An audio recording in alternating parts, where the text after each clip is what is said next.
আসসালামু আলাইকুম রহমতুল্লাহি ওবরাকাতু। আলহামদুলিল্লাহি রাব্বিল আলামিন, সালাতু ওয়াসসালামু আলা সাইয়্যিদিল মুরসালিন ওয়া আলা আলিহি ওয়া সাহাবিহি আজমাইন। প্রিয় দেশবাসী, বাংলাদেশ জামাত ইসলামের ডাকে আগামীকাল 19শে জুলাই 2025 শনিবার রাজধানীর ঐতিহাসিক সোহরাওয়ার্দী উদ্যানে দুপুর 2টায় জাতীয় সমাবেশের ডাক দেওয়া হয়েছে। সারা বাংলাদেশের সকল জেলা, মহানগর, গ্রামে গঞ্জে, নগরে, বন্দর থেকে লক্ষ লক্ষ মানুষ এই ঐতিহাসিক জাতীয় সমাবেশে যোগদানের জন্য তারা আসতে শুরু করেছেন।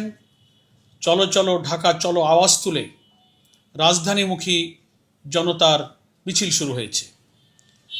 মহান আল্লাহ তাআলার কাছে আমরা শুকরিয়া আদায় করছি, দেশ ও জাতির কল্যাণে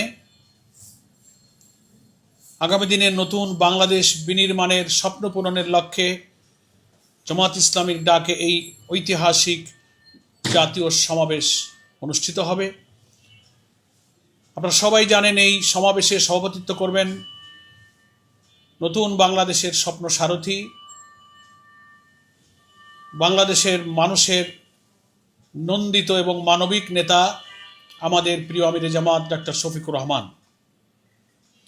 এই জাতীয় সমাবেশ সুশৃঙ্খল এবং নিরাপদ পরিবেশে সুষ্ঠুভাবে যেন সম্পন্ন হতে পারে, মহান আল্লাহ রাব্বুল আলামিন, তিনি সর্বশক্তিমান, সমস্ত ক্ষমতা শক্তির তিনি উৎস, তার কাছে আপনাদের সকলকে আমি দোয়া করার জন্য আহ্বান জানাবো।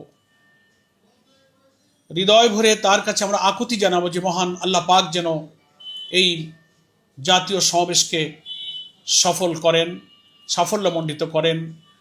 আগামীকালকের আবহাওয়া যেন ভালো থাকেন, আগামীকালকের আবহাওয়া যেন সুষ্ঠু, সুন্দর এবং আলো ঝলমল পরিবেশে যেন প্রোগ্রামের অনুকূল পরিবেশ বজায় রাখার জন্য সহায়ক হয়। মহান আল্লাহ তাআলার কাছে আমরা সেই আকুতি, সেই দোয়া সকল সময় করতে থাকব।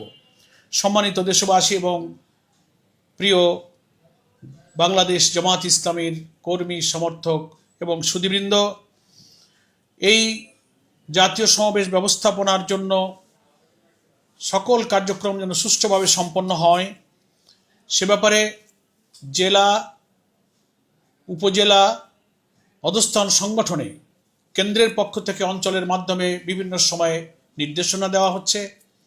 আপনাদের সকলের কাছে আমার আবেদন থাকবে, সকল নির্দেশনা পুরোপুরি পূর্ণ মাত্রায় আপনারা অনুসরণ করে একত্রিত হয়ে দলবদ্ধভাবে সকাল 10টার পূর্বে ঐতিহাসিক সোহরাওয়ার্দী উদ্যানে পৌঁছাতে পারেন, সেভাবেই আপনারা এই জাতীয় সমাবেশে ইনশাল্লাহ যোগদান করবেন। মহান আল্লাহ তাআলার কাছে আমরা দোয়া কামনা করি, সাহায্য চাই। দেশবাসীর কাছে আমরা অনুরোধ করবে আপনারাও এই মহাসমাবেশে যোগ দেবেন এবং আল্লাহ তাআলার কাছে দোয়া করবেন দেশের কল্যাণে, জাতির কল্যাণে, মানবতার কল্যাণে এই জাতীয় মহাসমাবেশ যেন আল্লাহ তাআলা সুষ্ঠুভাবে সম্পন্ন করার জন্য আমাদের প্রতি করুণা এবং রহমত নাজিল করুন। আমাদের আয়োজন এবং ব্যবস্থাপনায় অজান্তে অজ্ঞাতে আমাদের অলসতা, গাফিলতি, ভুল ত্রুটির জন্য আল্লাহ তাআলার কাছে ক্ষমা প্রার্থনা করে, মহান আল্লাহর সাহায্য কামনা করে, আপনাদের সকলের সহযোগিতা কামনা করে আমি আজকের এই সংক্ষিপ্ত আহ্বান এখানেই শেষ করছি। মহান আল্লাহ আমাদেরকে তার দ্বীনের কাজের জন্য, জাতির জন্য কবুল করুন। আমিন। ওমা তৌফিক ইল্লা বিল্লাহ। আসসালামু আলাইকুম ওয়া রাহমাতুল্লাহি ওয়া বারাকাতুহু।